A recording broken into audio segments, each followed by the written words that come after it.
Today, we're hunting battleships and taking a look at this iconic Japanese aircraft in this episode of Brick Built History. Welcome to this brand new series on the Bering Strait channel, where we take a look at iconic ships and aircraft in brick form. Now, before we jump into the build, let's go ahead and take a look at the history of the G4M Betty.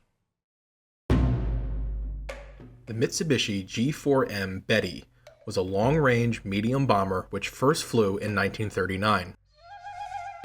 Nicknamed the Hamaki, or cigar, by the Japanese because of its unique shape, the G4M was given the name Betty by the Allies. This was keeping with the tradition of giving Japanese fighters male names and bombers female names. In the 1930s, the Japanese developed a number of land-based and fast bombers in response to the Washington Naval Treaty, which limited the number of capital ships and aircraft carriers. Fewer carriers meant fewer carrier planes to attack enemy ships. In response, famed Japanese Admiral Isoroku Yamamoto required Bettys to be used as torpedo bombers. They were initially designed to carry and launch the Type 91 aerial torpedo, which proved effective in the early war. Although, as the war went on, their roles expanded. The aircraft could also be used as a traditional medium bomber and launch high-altitude attacks using bombs. By the late war period, Bettys were a symbol of Japan's ever-increasing levels of desperation, being modified to carry and launch the Yokosuka MXY-7 Oka, or Cherry Blossom, which was a rocket-powered kamikaze aircraft, basically a human-guided cruise missile. A 7 to 9 man crew operated the bomber, with over half stationed at its defensive guns, which included a 20mm cannon in the tail. The Betty had a range of 2,300 miles when fully loaded. Powered by two 14-cylinder air-cooled radial engines, each producing roughly 1,500 horsepower, the plane could reach a top speed of roughly 250 miles an hour. To achieve this kind of speed and payload capability, Bettys were unarmored, a feature that would later award them the unofficial nickname Zippo by the Allies, because they had a tendency to burst into flame on the first try. Over 2,400 Bettys were built during the war, and they were seen in every zone of operation. Numerous variants were produced as Mitsubishi attempted to fix its vulnerabilities. The G4M and its variants were the most produced Japanese medium bomber of the war, seeing action until Japan's surrender in 1945. The Betty's most notable use as a torpedo bomber was in the sinking of battleship Prince of Wales and battlecruiser Repulse off the eastern coast of Malaya on December 10, 1941. Prince of Wales and Repulse were the first two capital ships to be sunk exclusively by aircraft while in open water and underway. Winston Churchill said, "In all the war, I never received a more direct shock." Ironically, Admiral Yamamoto would meet his end in the very plane he championed. On the morning of April 18, 1943, despite warnings by local commanders to cancel the trip for fear of ambush, and indeed an ambush was planned for the Japanese admiral, Yamamoto's flight of two Betty bombers left Rabaul for the 315-mile trip to a forward base on Bougainville. During the flight, 16 P-38 Lightnings intercepted the group, and a dogfight ensued between them and the 6 escorting Zeros.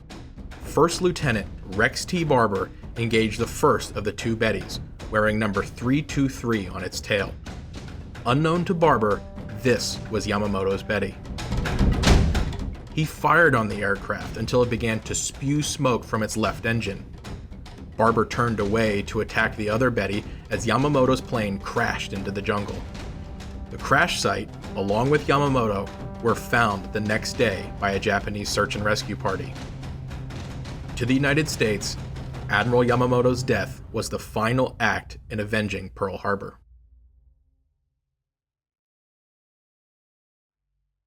Now that we know the history of the Betty, let's dive right into the build. This is Brickmania set number 2393, which was first released in limited number in 2022. The set is sold out now, but a few copies still exist at Brickmania store locations, if you just so happen to be lucky enough to live close to one like I do, which is actually where I found this example. If you're unfamiliar with Brickmania, they design and package their own kits using genuine Lego bricks and have been the leaders in the brick-built military theme for the past 2 decades. While they didn't sponsor this video with the actual set, they did provide the tablecloth, which I must say is a pleasure to build on. The set contains roughly 2,300 original Lego pieces, as well as custom printed parts and 1 custom minifigure.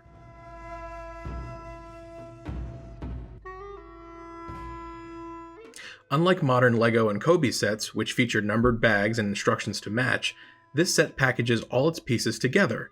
And while that does have a slightly nostalgic feeling, like being a kid again and building Lego sets in the 90s and early 2000s when you used to dump all the pieces out on the floor or on a table, it does make the building of this particular set quite difficult actually.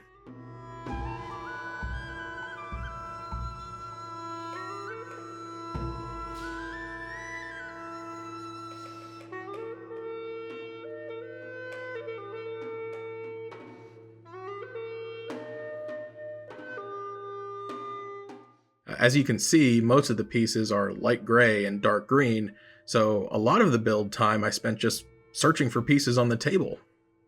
Though in fairness, I probably could have sorted the pieces from the beginning and it could have turned out a lot better.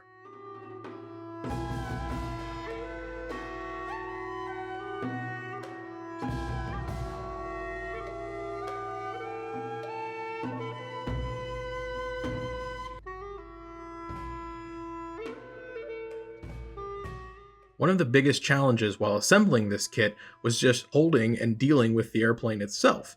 As the model grew, it became harder and harder to hold and put together. It's not exactly easy to set down on the table. Once the landing gear and wings were fitted, that did make things slightly easier. The plane is built in minifigure scale, which to fellow modelers out there is between 132 and 135 scale.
Did you notice the tail number? This Betty is actually number 323, which was the very plane Yamamoto was shot down in over Bougainville in 1943. The set includes a few extra pieces.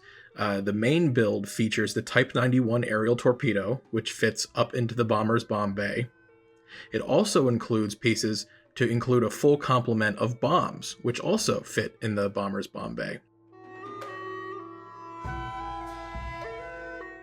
While most of the actual parts that have graphic details are printed, like most modern Brickmania kits, the set actually does come with 4 stickers, the Japanese sort of roundels that you see on the fuselage, as well as the underside of the wings, while the roundels on the upper side of the wings are actually printed over numerous bricks. And with that, here's the completed model. Thanks for watching. I know this was a bit different, but if you liked this video, let us know in the comments below. Take care, everyone.